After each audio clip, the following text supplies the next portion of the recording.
اعوذ باللہ من الشیطان الرجیم بسم اللہ الرحمن الرحیم اللہم صلی علی سیدنا محمد معدن الجود والکرم وآلہ وسلم۔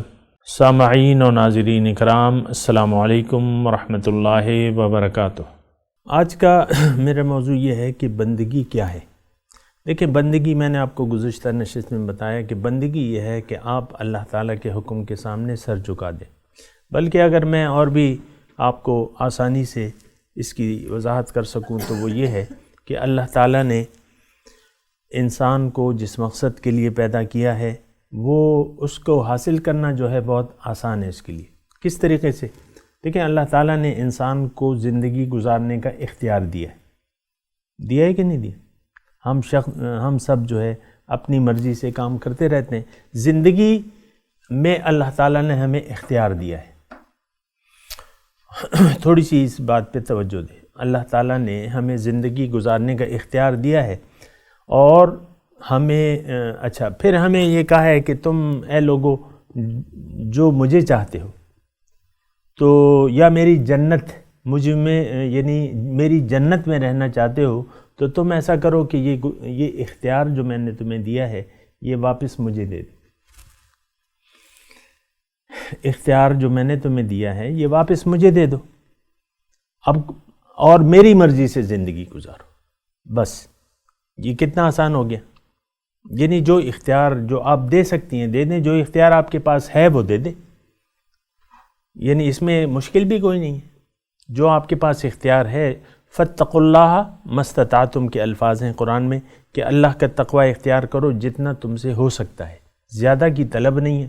لا یکلف اللہ نفسا الا وسعہا، اللہ تعالیٰ فرما رہا ہے کہ ایک نفس کو میں پابند نہیں کرتا لیکن اتنا جتنا کہ اس کی طاقت ہو۔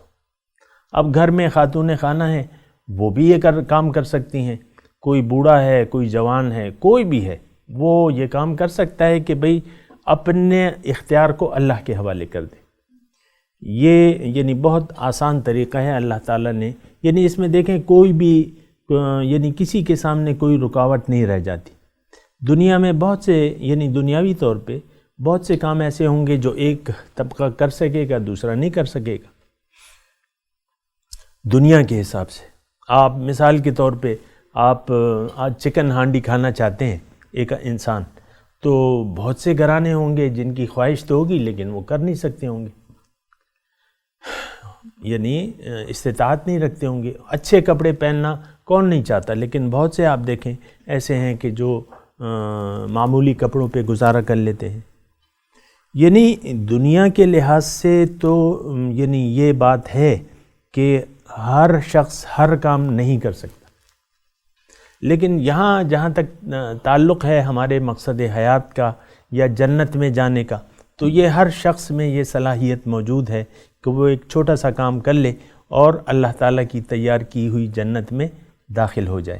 جیسا کہ وہ آیت کا مفہوم بھی ہے نا کہ یا ایتھا النفس المطمئنۃ ارجعی الی ربک راضیۃ مرضیہ فادخلی فی عبادی وادخلی جنتی۔ اے نفس مطمئنہ،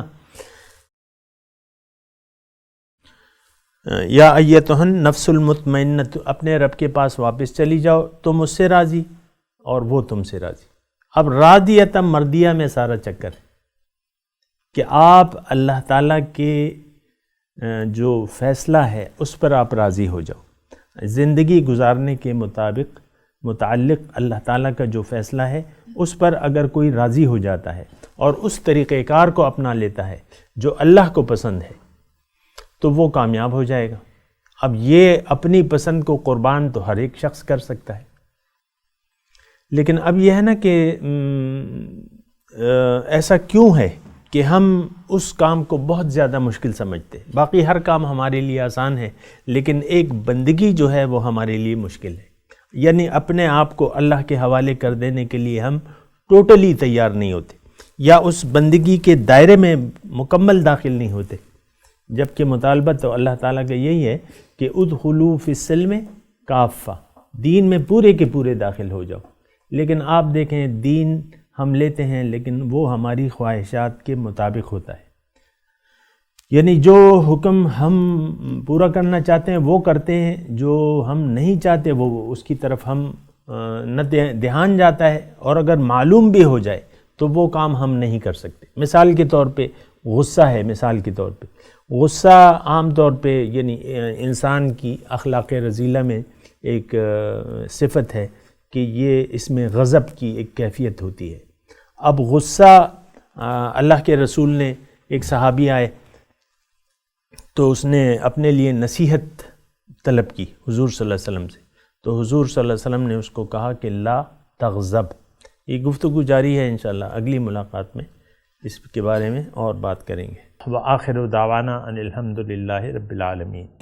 مولاي صل وسلم دائما ابدا على حبيبك خير الخلق كلهم